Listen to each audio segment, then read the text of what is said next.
आखिर भगवान श्री राम ने अपने वनवास के 14 वर्ष का वनवास कहाँ कहाँ बिताए थे। ऐसे 6 स्थान जो आज भी धरती पर मौजूद है और जो साफ साफ रामायण के असली होने की गवाही देते हैं। आप देख रहे हैं एक स्टोरी वीडियो। तो चलिए अब करते हैं ज्ञान की बात। वीडियो में आगे बढ़ने से पहले हमारे चैनल को सब्सक्राइब करें और बेल आइकन जरूर दबाएं। मर्यादा पुरुषोत्तम भगवान श्री राम को 14 वर्षों का कठोर वनवास मिला था, जिसके अनुसार उन्हें केवल वनों में रहने का अधिकार था, किसी भी नगर में जाना प्रतिबंध था। श्री राम ने अपने वचन का भली भांति पालन किया और 14 वर्षों तक अपनी पत्नी माता सीता और साथ ही भाई लक्ष्मण के साथ वनवासियों की भांति जीवन व्यतीत किया। इस दौरान उन्होंने भारत के उत्तरी तट से लेकर दक्षिण तक पूरा सफर किया था और हम आज आपको बताएंगे भगवान श्री राम के वनवास का मार्ग और उनके खास स्थान के बारे में भी बताएंगे जहां पर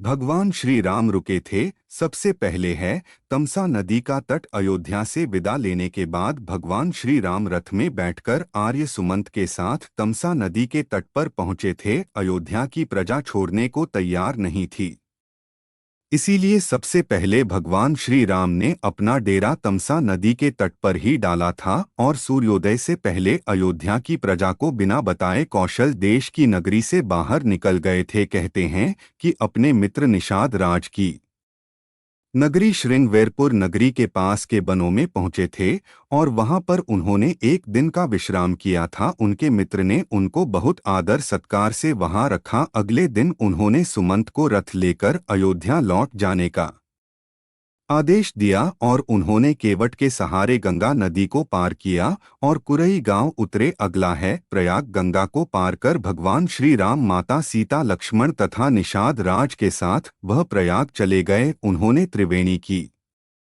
सुंदरता को देखा और फिर आगे मुनि भारद्वाज के आश्रम में पहुंचे। उन्होंने मुनि भारद्वाज से अपने रहने के लिए उत्तम स्थान पूछा, जिन्होंने यमुना पार चित्रकूट को एक उत्तम स्थान बताया था। चित्रकूट कहा जाता है कि यही वह स्थान था जहां उनकी भरत से मुलाकात हुई थी जब भरत वापस अयोध्या ले जाने आए थे। लेकिन यहाँ पर भी उन्होंने भरत को वापस जाने के लिए कहा और उन्हें अपने खड़ाऊ दे दिया। इसके बाद अगला स्थान था दंडकारण्य वन। कहा जाता है कि दंडकारण्य के वनों में पहुंचकर सर्वप्रथम उन्होंने ऋषि अत्रि तथा माता अनुसुया से उनके आश्रम में जाकर भेंट की। वही ऋषि अत्रि से ज्ञान पाकर वह आगे बढ़ चले। कहा जाता है कि दंडकारण्य के वनों में भगवान श्री राम ने अपने वनवास काल के 10 से 12 साल बिताए थे और यहाँ पर उनकी भेंट ऋषि अगस्त्य से हुई थी। उनका आखिरी पड़ाव था पंचवटी। यहीं पर माता सीता और लक्ष्मण जी के साथ भगवान श्री